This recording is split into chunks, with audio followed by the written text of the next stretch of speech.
Zébulon le dragon. Madame Dragon dirigeait une école depuis la nuit des temps.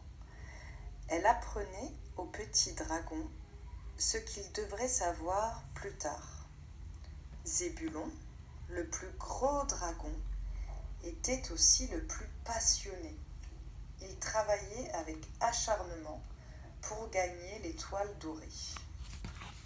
En première année, les dragons apprenaient à voler.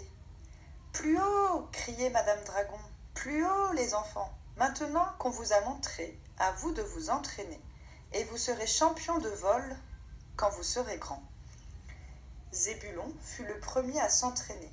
Il s'envola sans difficulté. Il montait, descendait, tourbillonnait, quand soudain, il se cogna contre un arbre. Une petite fille qui passait par là lui dit « Oh, ne pleure pas, s'il te plaît. Veux-tu que je te mette un beau sparadrap sur le nez ?»« Excellente idée, » répondit Zébulon, consolé. Et hop, il s'envola en zigzagant dans le ciel avec son sparadrap étincelant. Un an après, en deuxième année, les dragons apprirent à rugir. « Plus fort !» cria Madame Dragon. « Plus fort, encore un effort. Maintenant qu'on vous a montré, à vous de vous entraîner.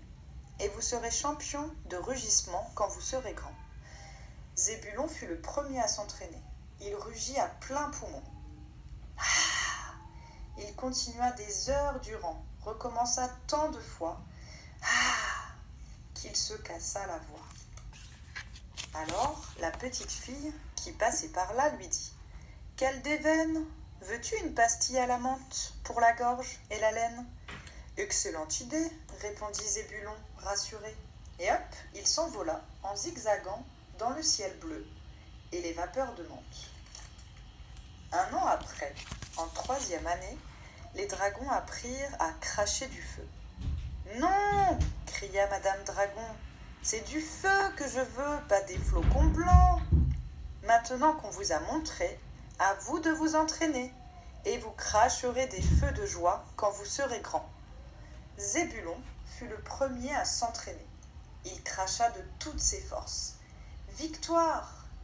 Il virevolta, fou de joie, et le bout de son aile s'enflamma.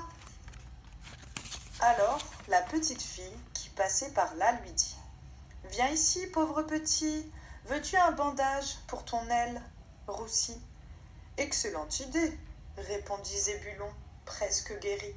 Et hop, il s'envola en zigzagant dans le ciel bleu, son bandage flottant derrière lui. Tous les dragons de quatrième année apprenaient... Avez-vous deviné ? Oui, s'écria Madame Dragon, à capturer une princesse. Maintenant qu'on vous a montré, à vous de vous entraîner. Vous devrez en capturer des centaines quand vous serez grand. Zébulon fut le premier à s'entraîner. Il essaya, batailla, mais non, il n'y parvint pas. « Ce n'est vraiment pas mon fort, » se lamenta-t-il. « Jamais je n'obtiendrai l'étoile dorée. » C'est alors qu'il vit la petite fille. « Ne veux-tu pas me capturer ?» lui proposa-t-elle. « Je suis princesse Perle. »« Excellente idée, » répondit Zébulon, enthousiasmé. Et hop, il s'envola en zigzagant dans le ciel bleu, la princesse sur son dos. « Ah ah !» s'exclama Madame Dragon. « Voilà notre première princesse. Félicitations, mon cher Zébulon. Tu as bien mérité ton étoile dorée. » Zébulon était content et fier de lui, et Perle était ravie, elle aussi. Elle prenait la température des dragons fatigués et les soignait quand ils tombaient. Un an après, en cinquième année, les dragons apprirent à se battre. « Génial !» dit Madame Dragon. « Voilà un vrai chevalier en chair et en os. Mon nom est Tagada le Grand et je suis venu délivrer la princesse Perle. J'espère qu'il n'est pas trop tard. » Zébulon cracha du feu et battit des ailes. « C'est impossible, elle est à moi !» rugit-il. « Certainement pas !» hurla Tagada en brandissant sa fidèle épée. Tous les dragons s'approchèrent pour mieux voir qui allait remporter le combat, Zébulon ou Messire Tagada. Alors, la princesse Perle se précipita en criant « Arrêtez, vous êtes fous! Ne trouvez-vous pas qu'il y a trop de plaies et de bosses en ce monde? Ne me délivrez surtout pas, je ne veux plus vivre comme une princesse, ni me pavaner dans le palais en robe à froufrou. Je veux courir la planète, être médecin, écouter battre les cœurs et à tous donner des soins. » « Moi aussi, s'exclama le chevalier, en ôtant son aume argenté. Il me plaît fort ton stéthoscope en tire-bouchon. Princesse, veux-tu m'apprendre le métier? Bien volontiers, mais à deux, nous ne tiendrons pas sur ton cheval. Zébulon dit Des médecins volants? Quel beau métier! J'aimerais tant travailler avec vous. Je serai votre ambulancier et je vous transporterai partout. Bravo, conclut Madame Dragon. Voilà un métier d'avenir.